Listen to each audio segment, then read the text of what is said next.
Bem-vindo ao Boca Aberta Podcast.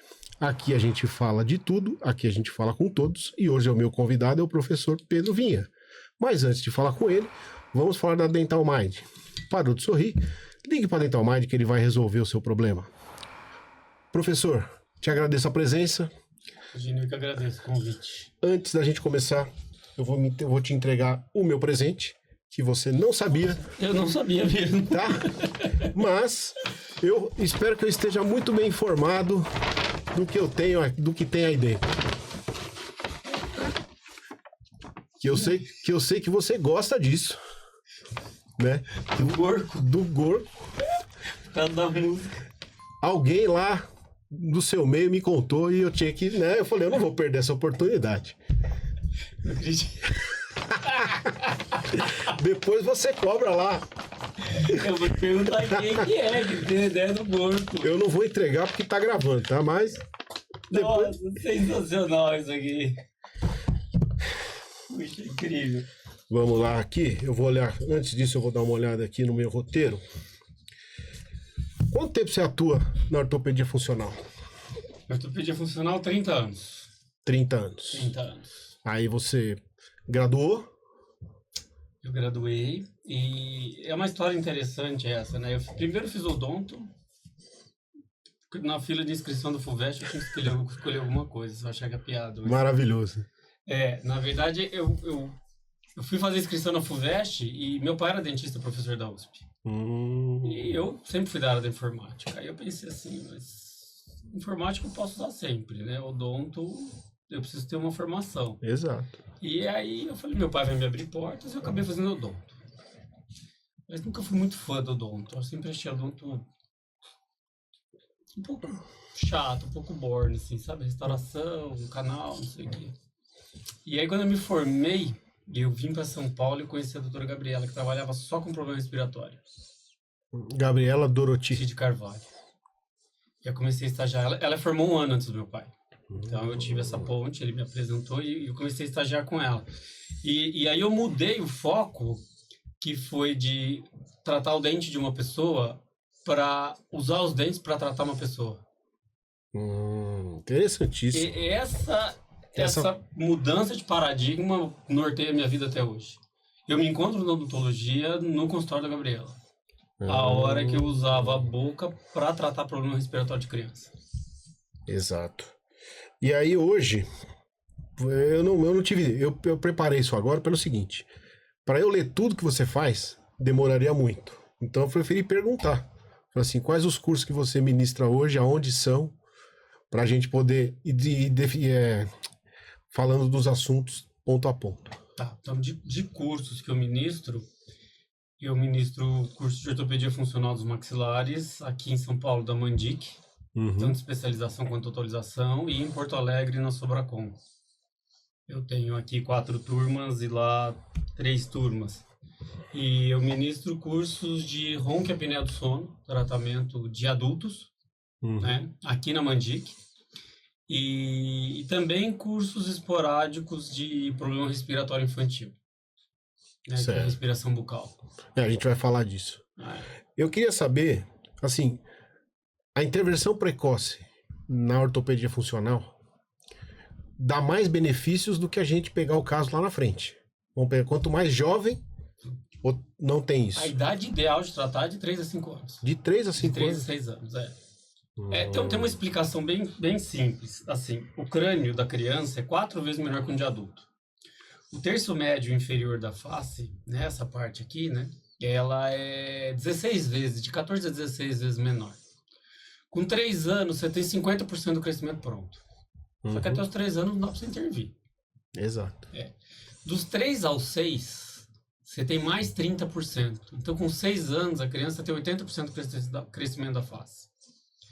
Então, quando a gente fala na ortodontia, tem que esperar o surto de crescimento puberal, em termos de crescimento ósseo, a gente está trabalhando com menos de 5, 10%.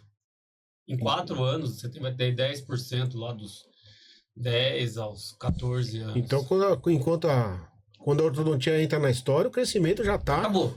Praticamente finalizado. Tá praticamente finalizado. Então, assim, um tratamento, por exemplo, de queixo para trás de uma criança que aos 8, 10 anos você vai ter 1 ano e meio, 2, com uma criança de 3, 4 anos você tem esse crescimento em 8 meses.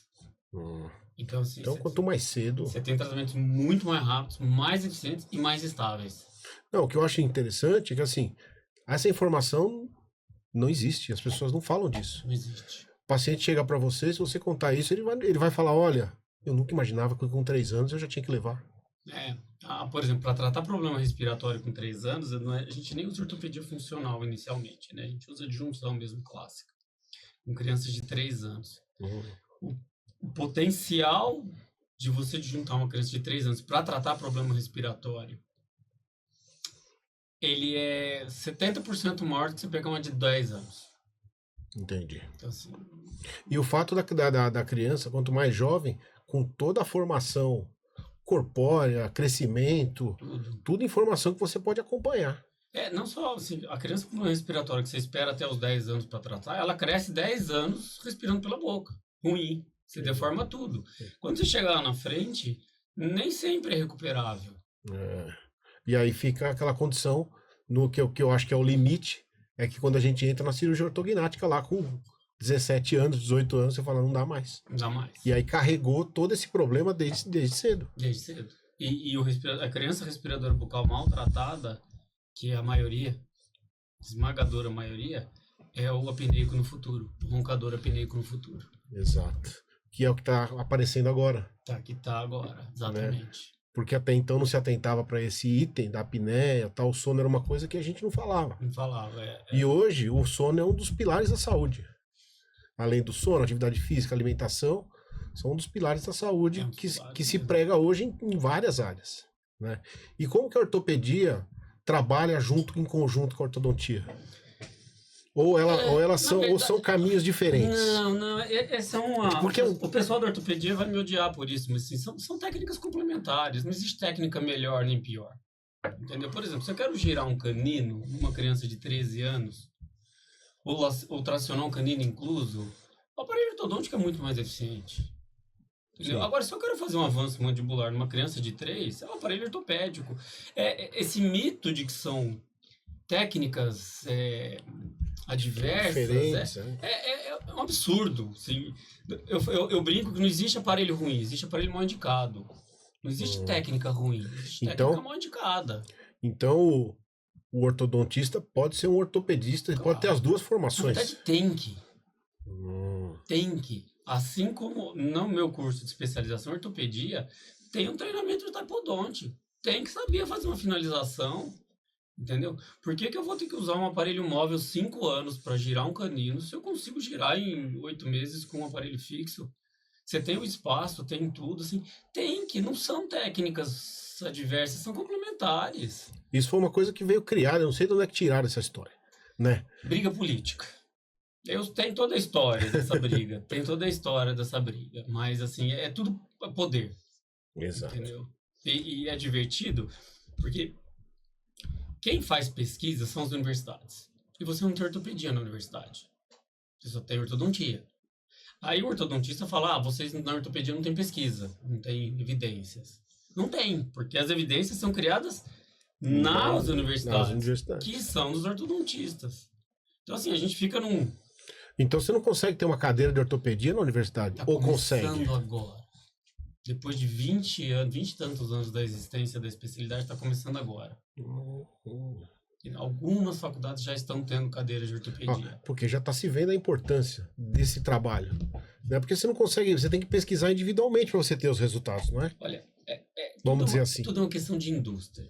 Vamos deixar bem claro. Por exemplo, você tem um congresso de ortodontia, você tem uma indústria gigantesca por trás. A Invisalign, não sei o que, A ortopedia tem o que de indústria? Laboratório. É um custo baixo. O laboratório de PPV lá, que é eu brinco, meu laboratório. eu vou bancar um congresso de ortopedia? Não vai. Então, agora, olha que interessante. A indústria, com os alinhadores, né, os Invisaligns da vida, eles começaram a fazer aparelho com avanço. Eu percebi isso. Alinhador com avanço. Agora, A indústria está interessada. Agora estão fazendo coisa do sono, aparelho para sono, para apneia. Então, mas olha que interessante. Até então, a ortopedia não tinha apoio porque não tinha indústria. Agora, Invisalign ou outras marcas já estão fazendo aparelho com avanço, a Índio, sei lá. Já estou enxergando. E agora, no alinhador pode fazer avanço, mas na ortopedia não pode. Entendeu? Sim, porque no alinhador eu tenho indústria. Na ortopedia não tem. E aí tem uma situação que sempre falo. O ortodontista fala assim, não dá para expandir mandíbula. O ortopedista fala, eu expando, quer ver? Como que é isso? Infelizmente, o ortodontista é alguém que é muito dente.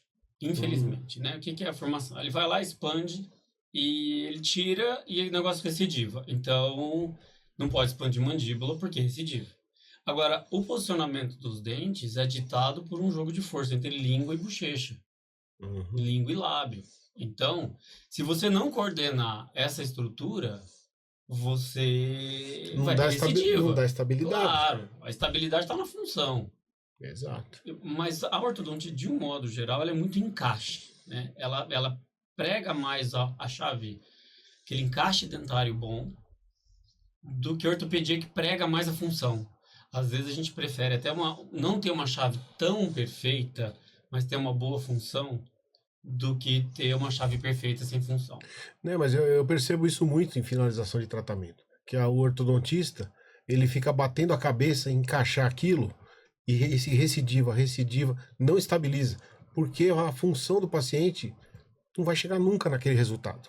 Não vai chegar nunca. Entendeu? A função determina a forma para ela ficar estável. Eu sempre falo para os pacientes o seguinte, principalmente os mais jovens e tal. Não se preocupa com o dente agora. Se o dente vai girar, nós vamos mexer com a parte ortopédica, a base de base óssea, língua, bochecha, quando entra um paciente de ortopedia. Porque ele sempre vem com a indicação de algum dente que está torto, de algum dente que não opcionou. E eu sempre falo, olha, não nos preocupa com o posicionamento agora. Nesse momento nós vamos tratar base óssea, nós vamos tratar posição, nós vamos tratar respiração, outra coisa. Ele olha para mim, porque não é aquilo que ele procurava. Colocar o dente no lugar é a parte mais fácil. É verdade. Mas quando a sua base tá boa... Quando a base tá boa, né? Uma maravilha. Aí o terreno tá pronto. O terreno tá pronto. Por isso que eu falo que eu dou treinamento de orto pro meu aluno, porque depois ele vai lá em 8 meses, ele faz o alinhamento, nivelamento, acabou o caso. Não, e eu tenho que falar que é o seguinte, o paciente que vem da ortopedia para ortodontista, é só alegria. É só alegria. Boa parte do problema grande já resolveu lá. Lógico, vai lá fazer um alinhamento, uma finalizaçãozinha rápida. Né? Mas uma coisa que me preocupa, isso aí você vai me falar bem, a gente depende do uso responsável do aparelho.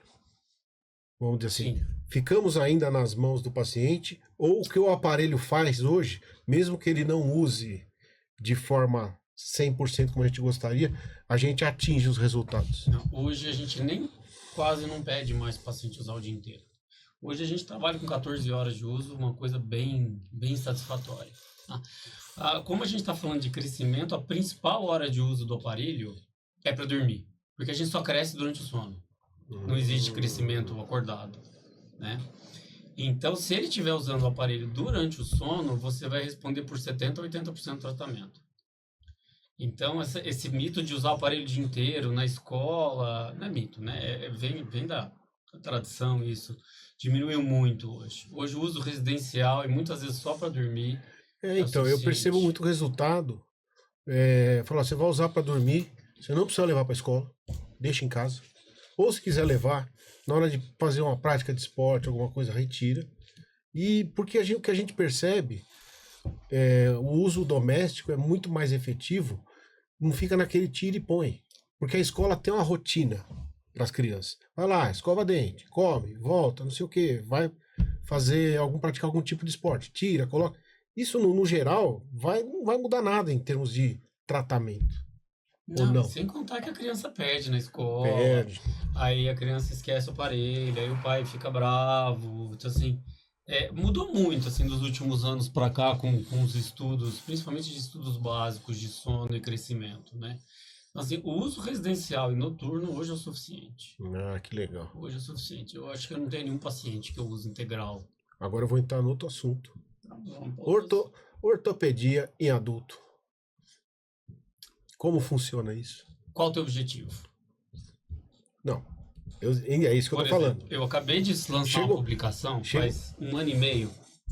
A gente está terminando a segunda etapa da pesquisa agora. Eu não posso falar os resultados, mas são absolutamente sensacionais. A gente usa um aparelho da ortopedia para tratar cefaleia em adulto com DTM. Uhum. Essa cefaleia é a cefaleia dor de cabeça padrão, né, de mulher. De cada 10 pacientes novos são mulheres. Aquela dor nas têmporas, às vezes vem para a testa ou vem para a questão de nuca, pega cervical, que é muito relacionado ao apertamento de dente noturno. Essa cefaleia de DTM clássica, eu diria que 50% das dores de cabeça de mulher que acontecem no final da tarde, tem um padrão, né?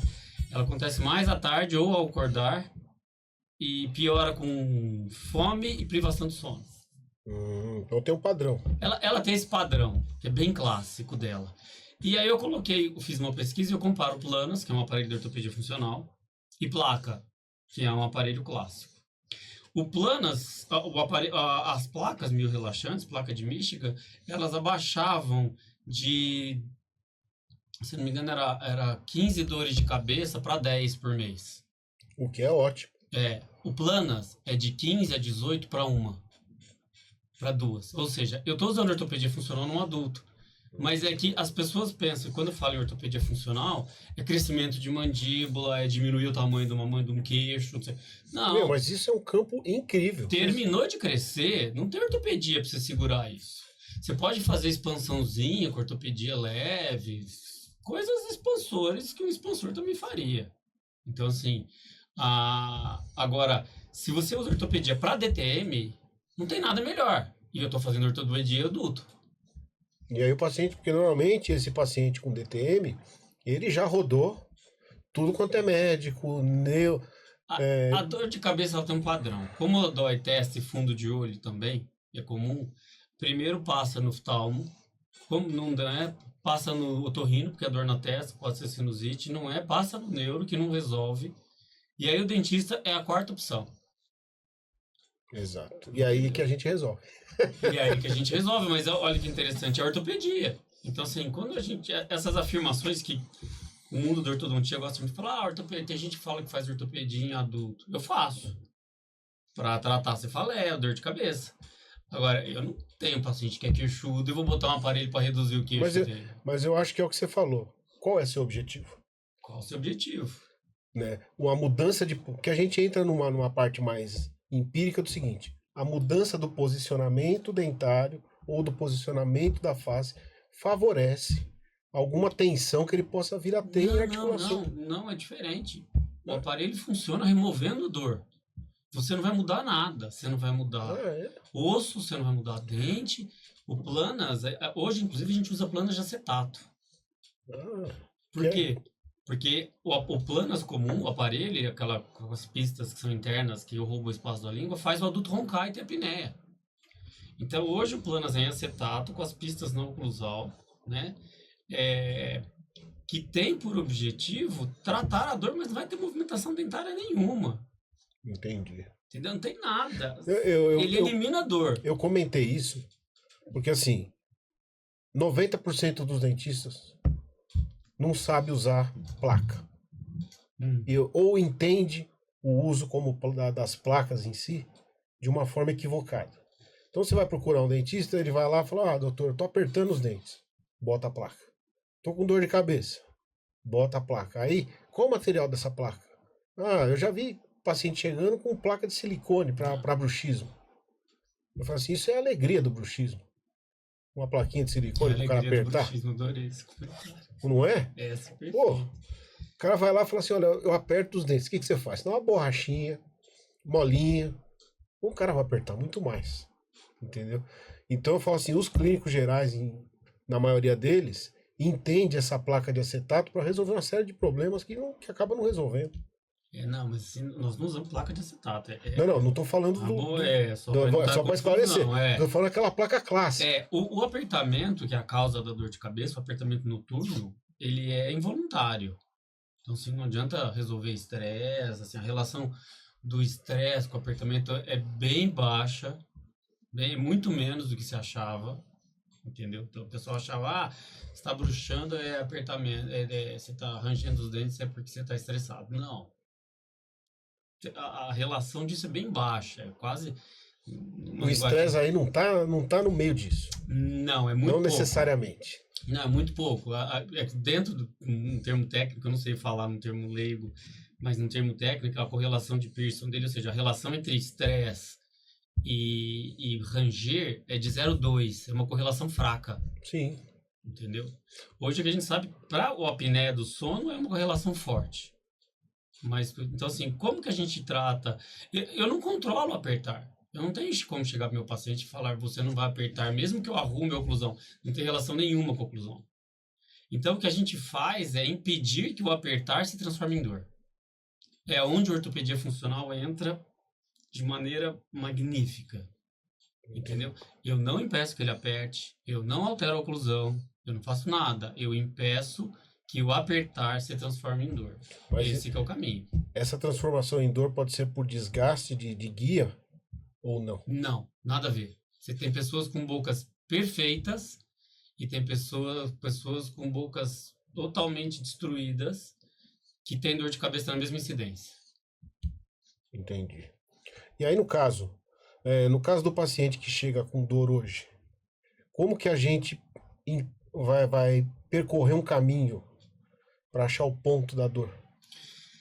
A dor de... Porque é difícil, porque assim, a dor às vezes é pescoço, às vezes é fundo de olho, às vezes é zumbido, às vezes nem é dor. É assim, para você ter o positivo, que é assim, a relação entre as dores à distância, né? Você tem que ter dor à palpação em pelo menos 2 pontos muito claros, né? Que essa região de têmporas tem que doer e essa região retromandibular também aqui, né? Nessa região aqui, ó. Tem que doer. Se você apalpa, por exemplo, masseter, não dói. A palpa retromandibular não dói. A palpa temporal não dói, é porque a tua dor de cabeça não é de origem de boca. Não é dessa origem. É. Agora, você tem às vezes uma dor cervical muito forte. E todos esses pontos positivos, mesmo que você não tenha cefaleia, dor de cabeça, pode ser que a dor cervical tenha esse percurso começando ali. Então é importante o enfoque multidisciplinar. Sem sombra de dúvida. Mas a alma desse negócio está no Planas. Entendi. O Planas é um... Ele funciona maravilha. É inacreditável. O uso de medicamentos de 20 dias por mês para 1 dia e meio por mês. Enquanto a placa... Não. A placa diminuiu a frequência da dor, mas ela aumentou a intensidade. Entendi. Eu queria falar de 2 assuntos que estão ligados. Que é o respirador bucal, que é um tema para outro podcast. Né? É um tema. Quando eu montei o roteiro, eu falei, eu vou falar isso pro Pedro, ele vai falar, você tá pedindo para eu falar um livro aqui. Então eu vou pedir para você me explicar o seguinte: como que um respirador bucal se torna respirador bucal desde o nascimento? Como é assim? Quais os fatores que isso pode acontecer e como que a amamentação lá atrás gerou isso? Tá. Assim, eu sei que é um assunto gigantesco. Não. A gente pode até voltar aqui para falar só disso. Dá pra gente conseguir fazer um resumo se ligar o ar-condicionado. Tá ligado? Tô morrendo de calor. Assim você quer acabar comigo? Vamos seguindo que ela vai ligar. Eu pedi pra desligar porque tava morrendo de frio. Agora dá calor. Mas vamos seguindo falando. Tá, vamos lá então. Então assim, na verdade assim, eu vou falar pelo que eu tenho de conhecimento e aí você complementa de uma forma que eu sei que tem amamentação, algum problema ou falha de amamentação, aí vem ambiente, aí vem alimentação errada, enfim, como que esse respirador bucal aparece? Tá, vamos pegar então desde o começo. É assim, quando você pega uma criança respiradora bucal, todo mundo vai imaginar uma obstrução nasal nessa criança. Então, uma rinite, uma hipertrofia de adenoide, alguma coisa assim. A gente está terminando uma pesquisa agora, fazendo um levantamento, que a rinite e a adenoide são muito frequentes, que causam realmente problema. Mas a gente encontra que a atresia maxilar é mais frequente do que a rinite e a hipertrofia da adenoide. E aí nós vamos falar lá da... começar a atresia a aparecer. E aí a gente tem que lembrar que atresia de boca significa estreitamento de nariz. Então eu tenho um impedimento mecânico de passagem de ar. Tanto é que esse estreitamento mecânico impede que a criança respire pelo nariz de uma maneira plena. E ela passa a usar a boca aberta, a boca para fazer isso daí. Então, assim, se vocês entenderem que o estreitamento é a parte mais importante do respirador bucal, não que não existam outros fatores, pelo amor de Deus, mas é o mais frequente, inclusive que o estreitamento pode acontecer uma criança que respira pela boca estreita ou maxila, ou alguém que tem uma maxila estreita e começou a desenvolver um problema respiratório. E o principal fazedor de problema respiratório chama-se mamadeira. Entendeu? A mamadeira é a principal causadora de estreitamento de arco dentário. Então, não amamentar, é claro que é ruim, mas o uso do invólucro mamadeira, ele é muito lesivo, porque ele gera uma atresia muito grande. Eles tentam fazer o bico da mamadeira com uma anatomia parecida, mas é impossível. Até o formato, a maneira, o calor, enfim, tem uma série de coisas envolvidas. Né? Além disso, você tem o leite, porque assim, o leite, a fórmula, ela é altamente alergêna. Então, ela acaba causando hipertrofia de adenoides e rinites que vão causar uma respiração bucal. Então, tudo isso interfere. Aí você vai ter depois os hábitos, mas os hábitos são menos importantes no desenvolvimento da respiração bucal. A alma mesmo está na mamadeira. Ela que é o grande vilão da história. Entendi. E mesmo assim, se vende aí, a gente falando que faz mal e se usa. Se usa com frequência, porque... Eu acho importante a gente falar quais as características físicas de um respirador bucal. Por que eu pergunto isso? Porque às vezes a mãe vê e pensa só na respiração da boca. A postura, as olheiras. O respirador bucal é um pacote, né? A gente chama síndrome do respirador bucal quando ele respira pela boca e tem alguns sintomas. Tá sendo criada uma classificação para isso. Então, o respirador bucal ele tem as das alterações de boca, que geralmente é o estreitamento de ar, com o queixo para trás. Então, assim, a mãe reconhece ele como uma criança que não fecha a boca, está sempre com a boca aberta, dorme de boca aberta também. Geralmente tem um rosto estreito, queixo um pouquinho para trás, olheiras são muito frequentes e tem uma postura muito típica. A postura do respirador bucal é aquela postura da criança preguiçosa, né? Que é o ombro para frente, cabeça para frente, aumento da escoliose, barrigudinho. Então, assim, ele, de um modo geral, ele tem uma característica bem típica, né? Eu diria que 60%, 70%. Porque, na verdade, quando a criança começa a frequentar a escola, algumas coisas começam a chamar a atenção. Por exemplo, a criança não quer participar da atividade esportiva, ela cansa. E aí a mãe fala, mas espera aí, ela sempre respirou assim, teve aquele ressecamento no lábio inferior, a gente nunca deu. Ela não quer participar de nada, porque ela cansa, mais ou menos parecido com a parte oftálmica. O menino vai mal na escola, e aí o que acontece? Vão descobrir depois que ele não estava enxergando. Quando você entra na escola, aí já o problema é bem maior. É que já está maior. Não, eu vou te falar por quê. Porque quando a criança tem principalmente ronco e agressividade durante o dia, ronco noturno e agressividade, a gente vai dar 82,7% de chance dessa criança ter apneia do sono, causada pela respiração bucal. E essas crianças que têm apneia, elas têm um comportamento durante o dia idêntico ao transtorno de déficit de atenção e hiperatividade. Então, tem muita criança que é rotulada com transtorno de déficit de atenção e hiperatividade. E medicada, hein? E medicada com metilfenidato, a Ritalina ou as variações tipo Concerta, que são medicamentos que meio que dopam a criança e o que você passa até um respirador bucal concentrado. Você não deixa de ter um respirador bucal, uma criança sofrendo que dorme mal. E você, então assim, se a criança tem um problema comportamental de atenção e tem uma respiração bucal, primeiro trata o problema respiratório. Claro.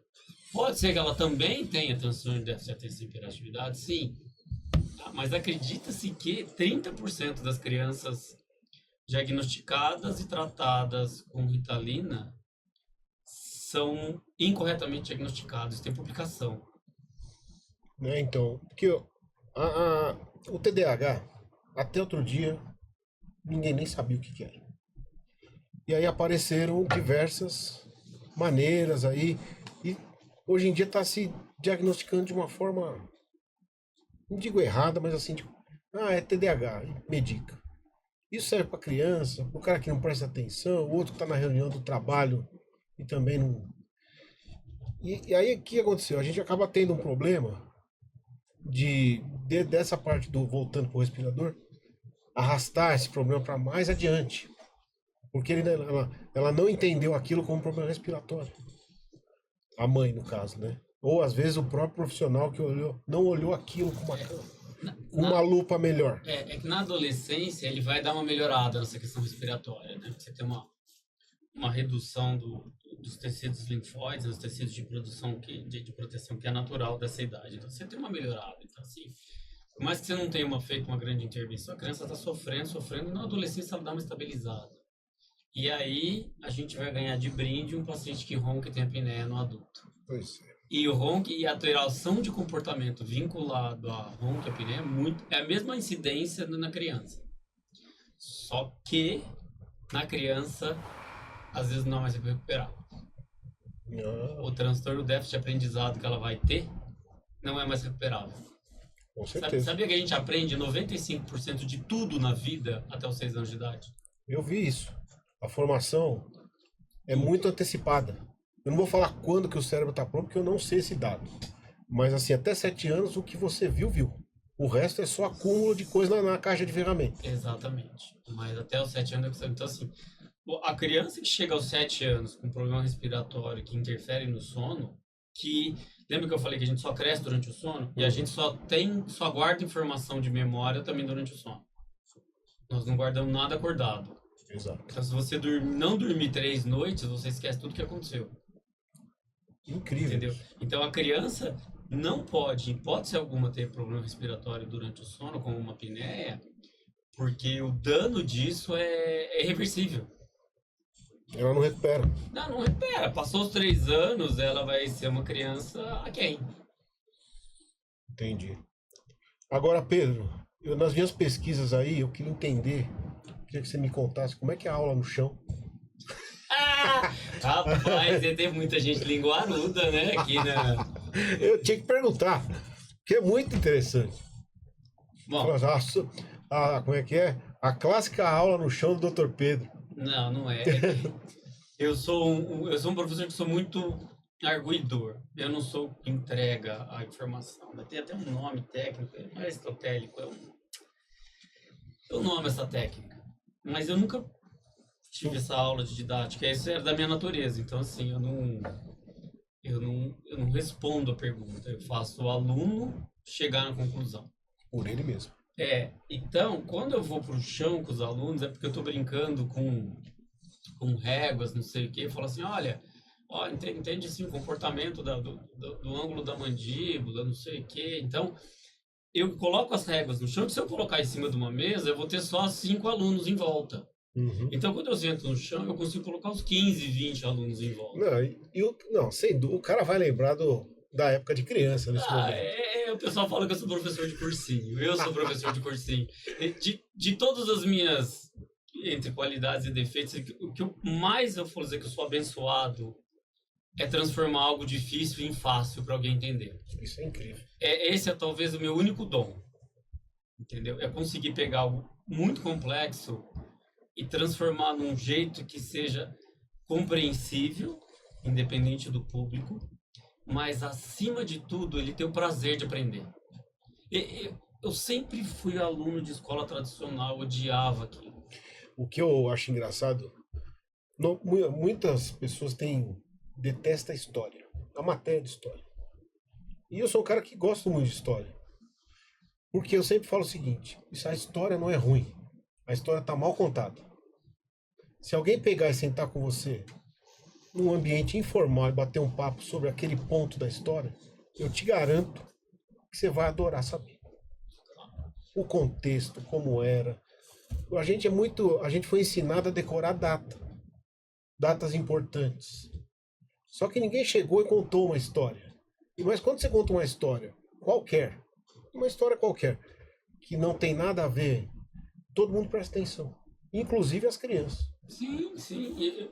Eu acredito de verdade que o ensinar, ele pode ser agradável, ou aprender. Com certeza. Entendeu assim? E eu gosto disso, eu gosto da aula, o pessoal fala, essa aula é divertida, não sei o quê, porque eu faço, o aprender tem que ser algo emocionante, onde a pessoa tá dentro. Então, assim, é levar ela a descobrir, ela concluir, entendeu? E hoje, isso não tem preço. Hoje, além de você, com a quantidade de informação disponível, você pode levar isso para fora. Porque sabe o que eu tenho notado? Hoje você vai lá e assiste um documentário ou um filme qualquer sobre um tema qualquer. Se você gostar daquilo, se aquilo te interessar, você vai ver outros. Porque está disponível. Sim. Você vai ler artigos, você vai ver documentário, você vai se aprofundando naquela história. Eu vou te dar o exemplo do Ayrton Senna, que foi o último documentário que apareceu. Você assistiu o documentário, daqui a pouco você vai ver outro, aí você vai entender do carro, daqui a pouco você está assistindo Fórmula 1 que você não via mais. Porque a história é interessante. Sim. O enredo é interessante. Né? E eu acho que na educação também é assim, o enredo é bom. Quando o enredo é bom, não tem como não prestar atenção. Ainda mais a gente que trabalha com saúde, e especialmente na parte de problema respiratório, onde você pega uma criança que tinha uma qualidade de vida horrível, vivia internado, otite, sinusite de repetição, sempre tomando antibiótico e tal. E você trata, cara, e você vê uma criança renascer. Então, quando você ensina isso pro aluno e o aluno reporta isso para você, você fala assim, gratificante. Eu atingi 2 objetivos. Exato. Que é o aluno se apaixonar pelo ato de tratar e enxergar que ele pode tratar, e a criança que foi tratada. Exato. Então eu tenho... É um resultado... a minha alma de professor. Não, mas isso é claro. E aí, como que surgiu a Neon? A Neon, para quem não sabe, é uma escola de pós-graduação em odontologia. Era. Mas ela existe. Existe. Você vai explicar. Na verdade, a Neon, o nosso grupo de ortopedia, que era eu e o Germano Brandão inicialmente, né? A gente dava aula de ortopedia em Guarulhos, numa escola lá. E um dia a gente chegou com a ideia de que, assim, uma colega nossa, inclusive, ela falou, meu, eu vou para viajar, não sei o que, eu queria levar o nosso trabalho para fora. Nós somos quem? Nós somos quem? Não temos nome. E aí aí a gente foi brincando, o nome virou Neon RB, que era Núcleo de Estudos em Ortopedia dos Maxilares e Respirador Bucal. E aí foi isso, a gente mudou de escola, a gente queria ter um congresso, então a gente teria que ter essa marca mesmo para o congresso, porque não dava para fazer um congresso no nome do Pedro. Sim, sim. Entendeu? E aí você achou o local, estruturou? E aí apareceu um local do lado do meu consultório e a gente montou a escola e aí ela cresceu muito. Aí veio a pandemia e atrapalhou tudo. E aí eu descobri que eu cansei de administrar a escola, não quero administrar a vida dos outros. Para quem não sabe, eu conheço o Pedro assim, de corredor. Né? A gente nunca conversou assim longamente. Então, às vezes eu tava esperando um Uber, às vezes eu tava esperando alguém, o Pedro passava, sempre falava assim, olha, aquele negócio lá tem que resolver. Né? E eu pensava, eu falei assim, essa é a pior parte de você ter uma escola. Tomar um café, eu não conseguia tomar um café em paz. Porque os problemas, que não é, como você falou, eu sou um educador. Isso aí, se me trouxer um problema para eu te ensinar, vai ser maravilhoso. Agora, falar para mim que o compressor estourou lá embaixo e o técnico tá doente, isso é uma dor de cabeça. Então eu me cansei disso. Eu quero ser professor, eu sou muito clínico, né? Eu tenho um consultório muito forte. Então, assim, eu quero estar onde eu me sinto confortável. Assim, leve. Acho que a palavra é essa. Isso. Aí, no ano passado, eu encerrei a operação da escola para fora. Assim, a marca Neon existe como A marca da nossa equipe ainda, mas ela não tem mais cursos que não sejam nossos, meus. Uhum. Entendeu? Então, assim, a Pedro, por exemplo, você fez um curso de ortodontia lá com outro professor, e hoje não tem mais isso. A Neon são cursos do Pedro. Tá. Né? Então, ela existe, a casa, o prédio foi fechado, e eu migrei meus cursos. Então, os meus cursos eu migrei, por exemplo, para Mandic. Fui muito bem acolhido lá, inclusive. A Mandic fica aqui no... Atrás do MASP, né? Atrás do MASP, sei. Aqui perto. Uhum. Né? Então, assim, eu migrei para Mandic com quase 80 alunos e 270 pacientes. Não foi ruim para eles, né? Não foi ruim para eles. Convenhamos. Não, mas eu fui muito bem recebido lá. Foi muito, assim, eu fiquei muito nervoso na época, porque assim, eu prezo muito pelos meus cursos, mas muito, muito mesmo. Assim. Então, eu fiquei meses cuidando de detalhe por detalhe, de transferência, falando com o pai de paciente. Tem que ser. Não queria que os meus alunos se sentissem decepcionados com o curso. Então, assim, mas a hora que tudo engrenou, eu renasci. Sou outro Pedro. Foi uma transformação. Foi. Às vezes a gente tem que abrir mão das coisas. Então, e aquela história da fase. Você teve a fase de fazer a escola crescer. Depois que ela estava num patamar, tirando os problemas de pandemia e tal, talvez seja melhor voltar a ser professor. Isso. Eu vou voltar lá, vou pegar o que eu construí aqui e vou voltar a ser professor. Eu gosto, foi uma fase. Mas foi uma fase que valeu a pena. Que passou, mas passou. Né? É uma fase, aprendi muito, mas assim, já deu tempo de eu ser dono de escola. Sim, sim. Eu queria falar um pouquinho de sono, porque eu vou te contar uma história que você não sabe. Uma vez que eu dou uma roncada, tá? Né, na verdade, assim, minha mulher cobra demais, que eu tenho que ver e tal. E um dia eu tava lá esperando o Uber, aí você passou, parou na recepção e tal, e falou pra alguém. Alguém te perguntou, Pedro, eu precisava de alguma coisa para monitorar meu sono. Né? Você falou, olha, tem um aplicativo e tal, Snore Lab, é isso? Publiquei ontem no meu Instagram. E eu de orelha esperto, fui lá, papapá, e usei bastante esse negócio. Como é que funciona? SnoreLab é um aplicativo que ele vai monitorar ronco. Ele é muito utilizado. Existem dezenas de monitoradores, de monitores de ronco. Mas o SnoreLab ele é mais fácil para a gente porque ele gera um índice de ronco. Uhum. Então você pega lá o resultado, você dormiu à noite, deu um índice de, sei lá, 50. Então o normal é que esse índice fique de 20, 25 para baixo. Primeiro conceito, todo mundo ronca. 100% das pessoas, dependendo da posição. Se você fundir posição de sono, altura do travesseiro, com estadiamento do sono, né, a fase do sono que você tá, o cansaço, o álcool, o medicamento, todos eles, todo mundo ronca esporadicamente. Mas então até 20, 25 a gente acha aceitável, é considerado normal. Então para nós que tratamos de ronco e apneia do sono, né, esse aplicativo é muito bom porque ele dá um índice gravado. Então, você começa um tratamento do paciente com ronco em 70, você quer ele abaixo de 20. E aí você vai monitorando. Ele é mais fácil do que eu monitorar, por exemplo, a opinião do parceiro ou da parceira, né, que tá ouvindo, ou ele me trazer um outro aplicativo que fala ronca muito, médio. O Snore, ele dá um índice, esse índice é muito bom. E como um outro conceito interessante, que ronco e apneia do sono são a mesma doença. O sonho de todo ronco é ser uma apneia quando crescer. Muito bom. Tá? Então, quando a gente vai tratando, para não ter que monitorar a apneia toda vez, que é com polissonografia, né, a gente monitora o ronco. Na hora que o ronco está baixo, a gente vai ver se a apneia está sob controle. Então, o aplicativo facilitou muito a nossa vida. Não, eu baixei, só que eu não te perguntei como é que usava. Eu não vou te perguntar qual é o índice, tá bom? Não vi. Não viu. É o número central. Eu só ouvi a gravação. Pode ver. Ela grava o som do ronco. Ela grava o som do ronco, mas ela dá o índice.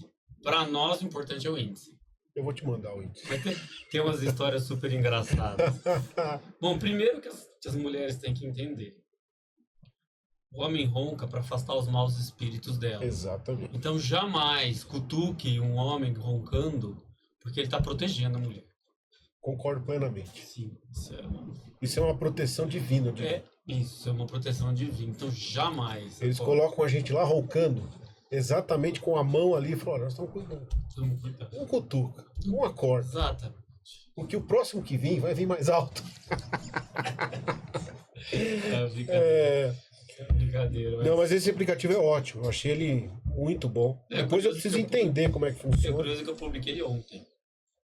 No meu Instagram ontem. E eu lembrei disso para colocar no roteiro. Eu não perguntei para ninguém. Isso daqui é uma experiência minha. Aí eu falei, eu vou perguntar dele, né? E a gente vai falar de sono. Então é um aplicativo que vai ajudar muito. Ele ajuda muito. Ajuda muito.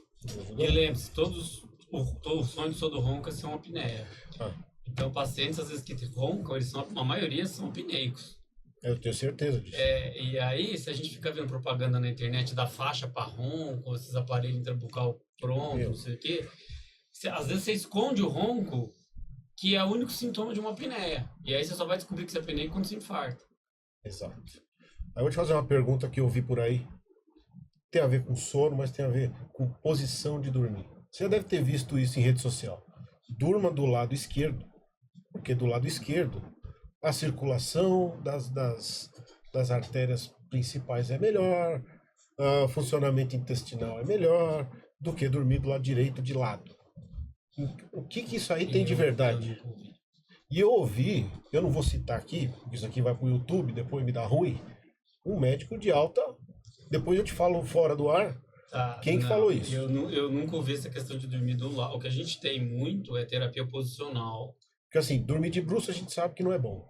Dormir de barriga para cima, agora de lado, agora qual lado, eu já achei um pouco demais.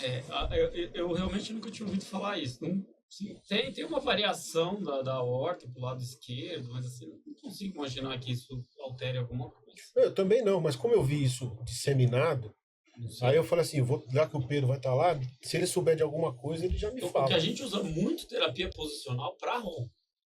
Para melhorar o ronco. Para melhorar o ronco. Então a gente sabe que o cara que dorme de lado ronca menos que um cara que dorme de barriga para cima. Então quando a gente às vezes lança a mão da terapia posicional mesmo. E aí o cara tem que aprender a dormir do jeito certo. Vai apanhar, vai ficar sem dormir. Vai ter estratégias. Então. Hoje você tem até aplicativos. Porque quando você vira você põe é que você tem que acabar ter um pijama especial para você colocar o celular. Aí ele vibra. Quando você vira de barriga para cima, ele vibra. Que legal. Tem aplicativos já para isso. Tem uns 10 minutos pra gente conversar. E eu não vou deixar de perguntar. Eu sei que você viaja bastante. E eu te acompanho no Instagram há pouco tempo. E eu tenho mais ou menos um perfil parecido com o seu. Depois você me fala assim, eu detesto destino manjado. Por exemplo. Se você vai, por exemplo, se eu tiver que ir para a Alemanha, eu vou para aquela cidade lá que ninguém sabe, né? Então, por exemplo, todo mundo fala Tailândia, que eu ainda não fui. Você foi para Tailândia? Já, umas 3 vezes. Maravilhoso. Sensacional. Na Tailândia, assim, aí eu fui estudar para ir para Tailândia. E eu não imaginava o tamanho do país. Por exemplo, você quer ver templos, você tem que ir para o norte. Você quer ver praias, você tem que ir para o sul. Isso. A ilha de Phuket é gigantesca, do tamanho de Florianópolis. E como é que você desenha uma viagem dessa? Bangkok é outra cidade boa. Cara, como você desenha? Primeiro tem uma coisa importante. Pra te falar, eu gosto mais de viajar do que trabalhar. Mas eu também. Você não tem a dúvida. Eu só me posso me responsabilizar por mim. Né? Então eu tenho essa característica. E segundo que eu faço uma brincadeira, que eu falo assim, eu deixo para viajar para um lugar comum quando eu precisar de acessibilidade. Exato. Eu pensei isso também. Entendeu? Então, assim, eu viajo para um lugar mais... Eu não sei se alguém me falou uma vez, aqueles lugares estranhos que o Pedro viaja. Eu não me lembro quem falou. E eu falei, mas os lugares estranhos são os melhores. Tem lugar que eu vou viajar que os caras falam assim, mas tem que pegar a estrada de terra? Eu falei, lógico. Se eu sei que um lugar só continua bonito porque a estrada de terra tá lá. Porque aquela balsinha lá, que você podia ter construído uma ponte, limita o turismo. Eu acho sensacional isso. Eu sou muito de fazer esporte radical. Não, nós vamos chegar lá, calma, não terminei. Então assim, eu gosto de destinos que... Igual assim, eu sou fã de kitesurf. fã. Você faz? Fiz aula. Ah, E aí apaixonei pelo negócio. nossa, eu sou apaixonado. Barra Grande, eu fui a Jericoacoara, por isso que eu conheço. E aí eu descobri Barra Grande, pela internet, No Piauí. no Piauí. Tava lá no passado. Falei, rapaz, é ali. Lugar lindo, espetacular, vento perfeito. Eu falo, você postou alguma coisa em Barra Grande. Gostei. Desculpa, fiquei com inveja, tá? Falei, não é possível. Eu não fui pra Barra Grande ainda. Então, e aí você fala para as pessoas, não, eu vou pra Barra Grande. O cara olha pra você como se você estivesse indo pra Lua. Não, Barra Grande, Piauí. Piauí, o que tem lá? Calma que vocês vão saber. Barra Grande é sensacional. Assim, geralmente eu faço toda uma viagem no segundo semestre pra fazer kite. Não. Mas você aluga lá? Eu O equipamento alugo lá, você tem? Eu alugo. Ainda é muito caro o equipamento, né? E para você tem que para fazer sempre. 2 vezes por ano eu faço, no máximo. Então, assim, e tem uma outra coisa que uma dermato que trabalha comigo no consultório lá falou assim, vou dar uma de Pedro, eu vou viajar, depois eu vejo como paga. Cara, eu pego a verdade, porque assim, sabe aquela história, se você for pensar o quanto você vai gastar numa viagem, você não viaja. Não viaja. Não viaja. Sim. É que assim, eu penso assim, então eu tenho que concordar com você. Quando eu chego em casa e abro a mala, depois que eu abrir a mala, eu tenho que abrir o aplicativo da próxima.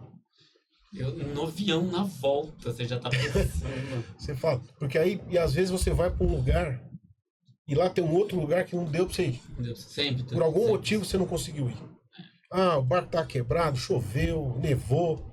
Aí você fala, aí você fica com aquilo. Eu preciso voltar ali. Mas eu tenho alguns esquemas. Por exemplo, eu evito voltar para onde eu já fui.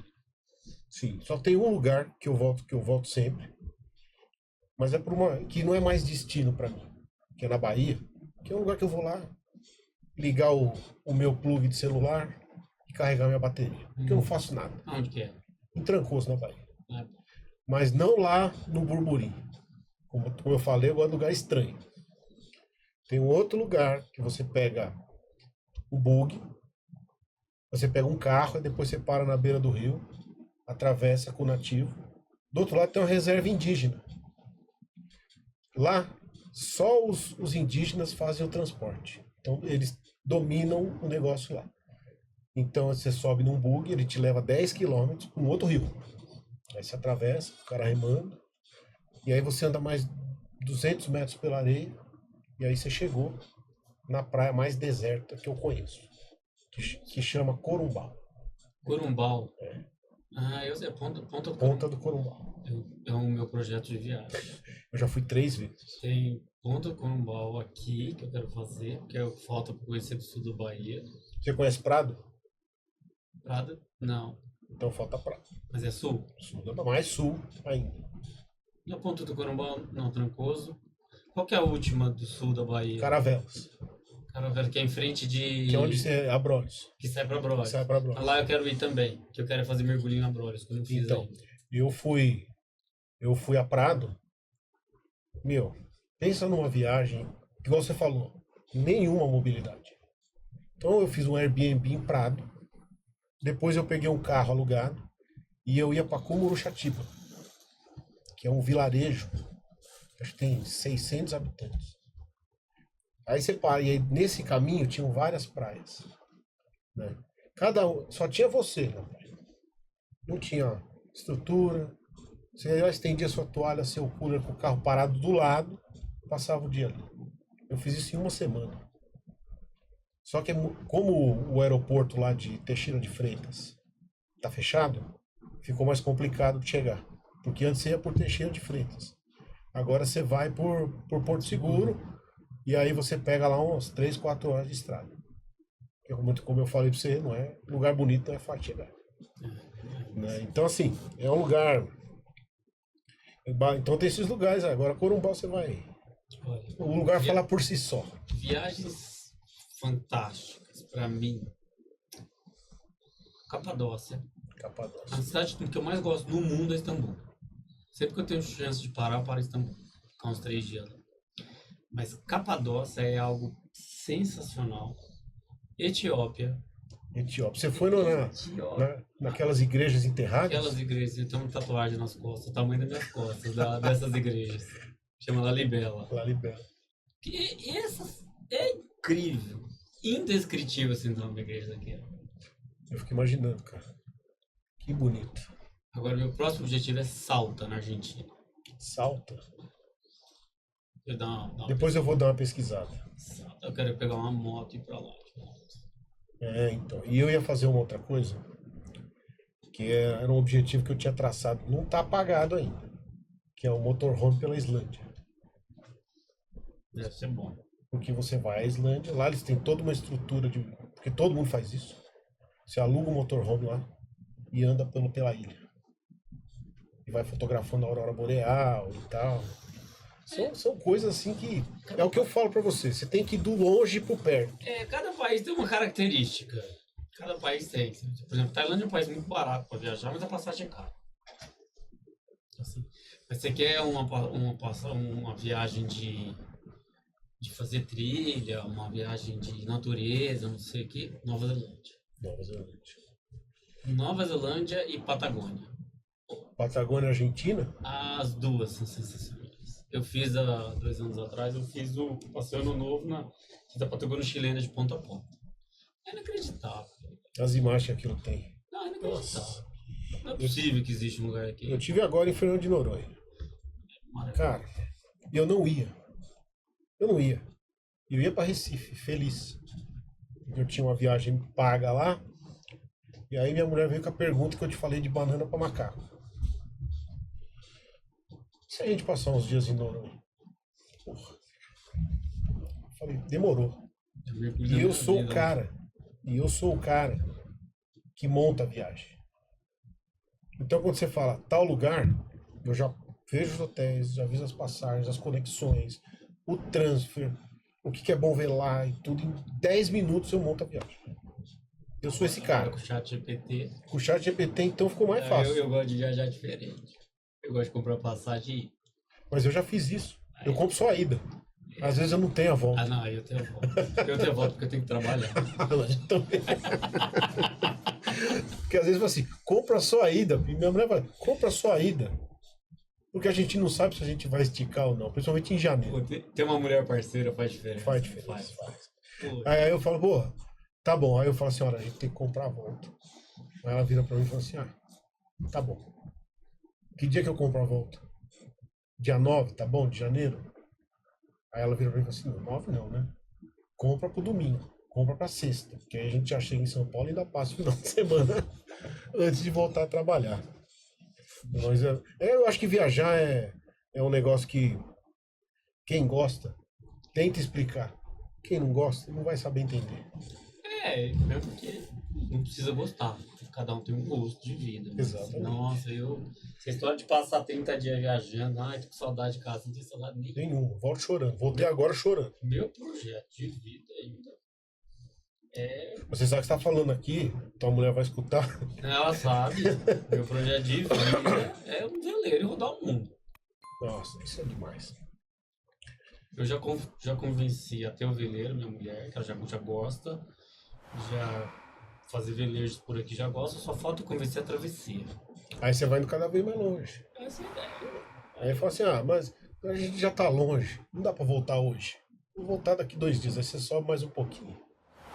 Esse é um projeto que eu tenho. E é isso. Eu vou dar aula muito mais feliz. Muito obrigado. Imagina, obrigado. Foi um prazer. Eu vou contar que o papo foi bom demais. Foi ótimo.